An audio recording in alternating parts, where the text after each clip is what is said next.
of the meeting. And then I can post it and send you guys the link to it so you can review it when you need to. So we're going to show how to sign up a new agent. So after logging in, you're going to create a new loop. For the purpose of this training, I'm just going to call it new. I can't even type today. Agent test. Okay? So I'm going to create a new loop for this agent.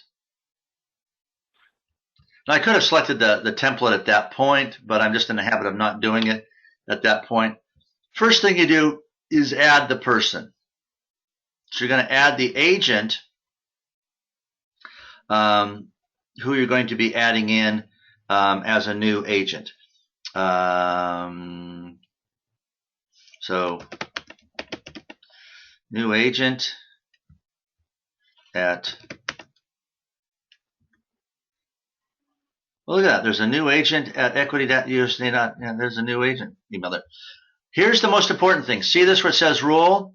We've now activated some of the blanks for signing. If you will put them in as the buying agent, it'll autofill that new agent onto some of the forms. Okay? And over here, see, mine is admin for Equity Real Estate Pacific Coast. Yours is going to have your branch name here. This is the company. This is you. You're going to put yourself in there as, not as admin, but putting it in as buying broker. I know we're not buying and selling anything here, but that's how we had to do it to get these things to autofill. Okay? And if you add the people first, then when you bring these templates in, it will autofill them. So I'm going to bring over the templates. Now, each of you on yours also have an Equity New Broker packet. Just ignore that. You're not hiring brokers. I am. Everybody is always a new agent packet. But the way the hierarchy of library works, you're all a subsection of mine. So since I have to have this, you get that. But you're always going to go to new agent packet. Okay? Now what I'm going to recommend is that you select all, but you don't need the new branch broker checklist. And you don't need the exit agent checklist because that's one that's leaving the company. By the way, if anybody leaves the company, you do need to fill that out and send it to corporate so they can remove them from the system. That's how they know. Okay? We do have policies and procedure manuals now there. One's a standard one, one's specifically for California. Direct deposit agreement, internal payroll, corporate, which I'll show you something. You don't need the mutual non-disclosure agreement. That's only for brokers. I don't know why it's in there, but you don't need that one. So there's 3 you're going to uncheck after you check them all. Copy and bring them in.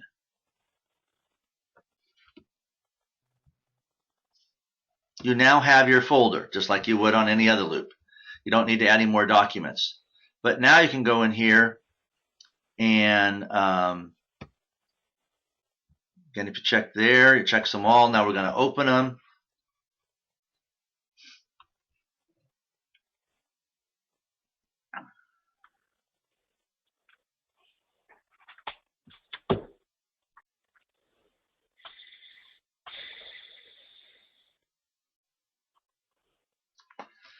Okay. So there you see again, buying agent is the name of that agent is new agent, and the buying broker is my branch, Pacific Coast. Okay. Yep. Autofill those signature spots. So here's the recurring credit card authorization. This is to make sure we can collect the $50 a month. You'll see that it already has the $50 in there and $100 there. There's nothing for you to do. This just puts in their name. It says new agent, but that would be their name. When we send this, they'll be able to fill in all these blanks. Okay? And you see right there, it already has that they sign it there. Got it? So I'm just walking you through to show you what it does on all the forms. This is your checklist.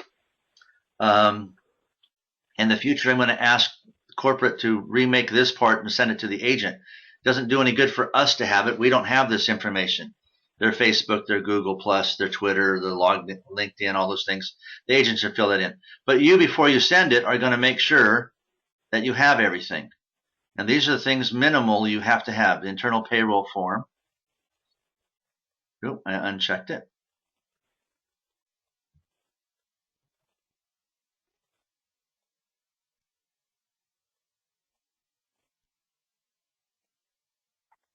And you're submitting it in Dotloop. Okay. Equity, agent responsibility, they're going to, this is all filled in by the company. So this checklist is important because it kind of walks the company through what they've done. Going to the next form, and my computer seems to not want to be, oh, there we are. We moved off to the sales agent contract. Again, they're going to be able to fill it in. It's got their name there. And it's got a spot for them to initial already filled in. This is what will happen when we finally get big enough and can get our contracts on Dotloop. If CAR will ever allow us to do it, you'll never even have to go to CAR. You'll be able to get all the forms right from here, and they'll auto-populate. It'll save you a lot of time. And there are addenda to this contract. We're going to say there's an Exhibit A and Exhibit B. Okay, those are those policies and procedure manuals. Those are both there. And there are. I'm going to have them get rid of this R not. I don't know why they have it there. It's unclear. I'll work on that with them. Initial spot. This is where you're going to sign. I normally wait to sign after I get it back and have checked to make sure everything is signed properly. But you see it already put in there for you to sign. Next is going to be the policy procedure manual. We won't go through every detail of that, but it just kind of breaks down California. Let's go down to some of the other forms. This policy procedure manual is quite long. I read through it all and made some comments back to corporate. If you guys want to read through it, know that a lot of things I've already recommended to be changed. They might be changed in the California version. I'm reading through that next. They just came out with these new changes.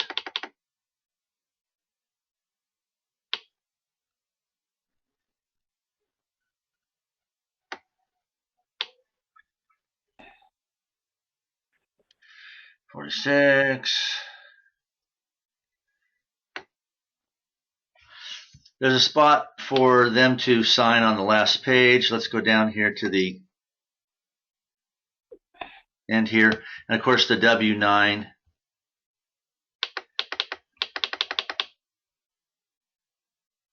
Because I'm also broadcasting this, this is working a little slower than normal. You'll see that they filled this in and it's already got the spot. Oh, that was signed to no one, so that one's not not active. So here's how you do that. You go down here.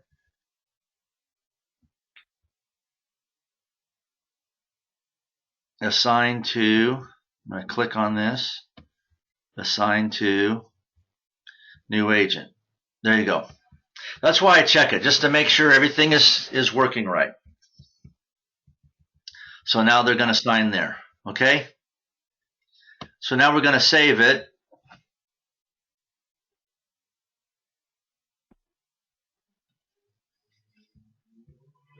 Save it. Come on.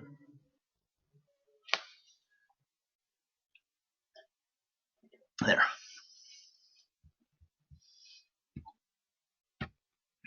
See, it went to gray, so that means it actually did it. I'm going to go back to my loop.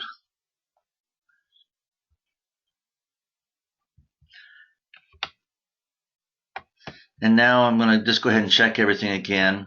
But I'm going to undo the checklist and the internal payroll form because they don't need to see those. And then I just tick there, and it says share. And again, new agent. Yep, I'm sending it to the new agent. But I'm going to change this. No, I'm going to leave this here. They can edit in private. That means they can sign and fill in the blanks. Remember, there's 4 choices when you send a document to somebody.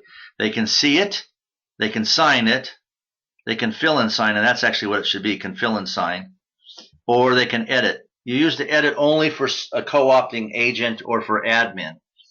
If you were sending something to me and wanted to make changes on it, you could do it that way.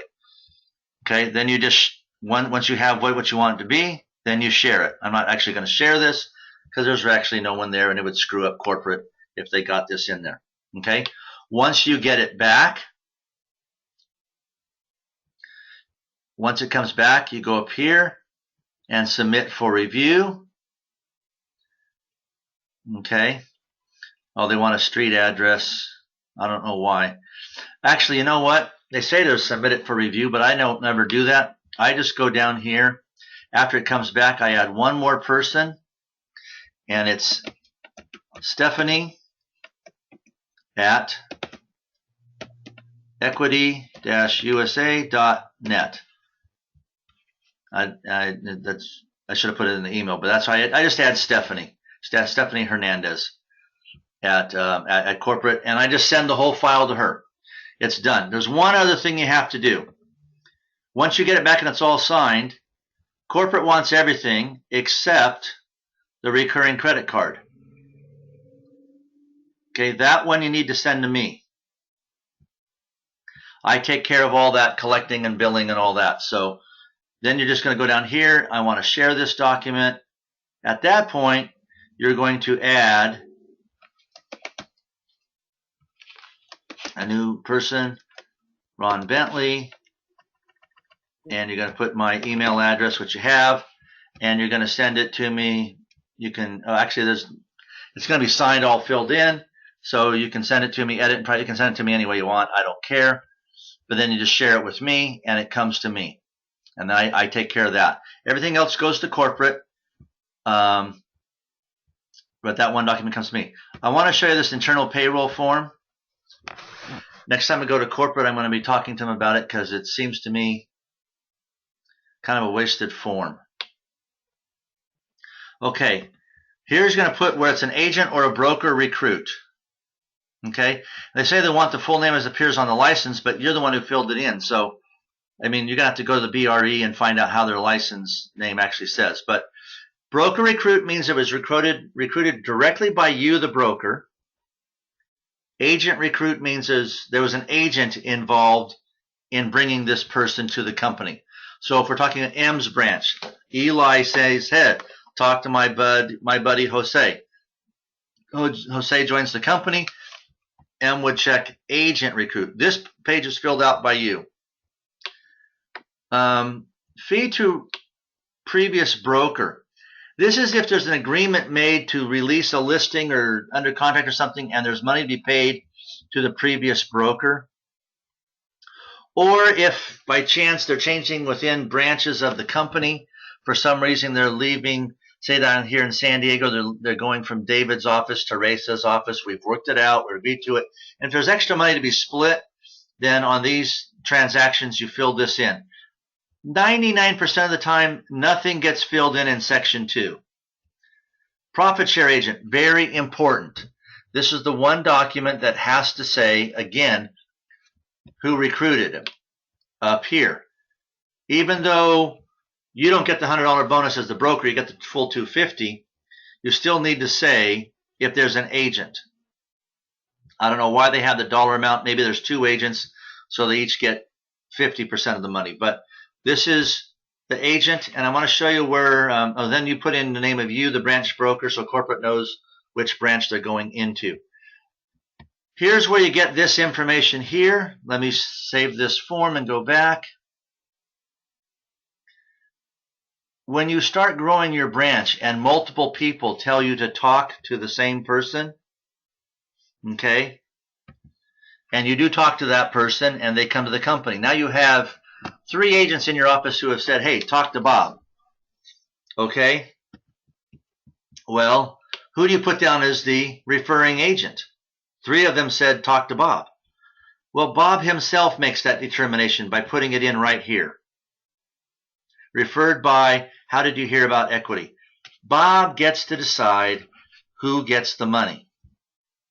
If he writes down one name, then on that previous form, you write down one name. If he writes down two names, then you may want to go to both those people or talk to Bob and say, did both of them do it? Is that how you want it? That $100 gets split between two? Or, do you want one to get it? Get that cleaned up before you send it to corporate. Typically, you only send it to one, but there's a spot on that form for two, in case that's how he or she, the new agent, really wants it to go.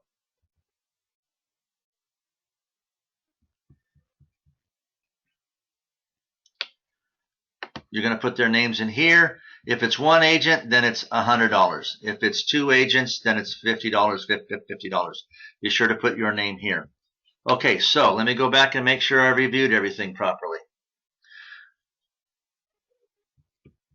We talked about how to get all the forms into the file and the forms you need.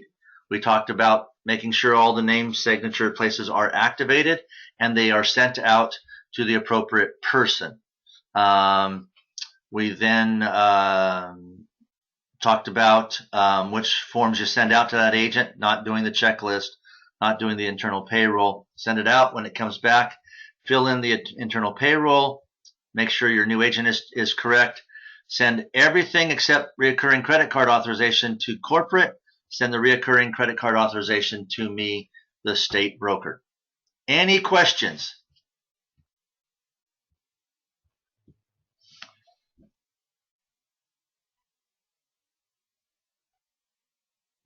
No questions at all? Either I have lost you all or I made it really, really clear. Which one was it, guys? It was clear. Okay, good, good. Okay, I'm going to stop the recording.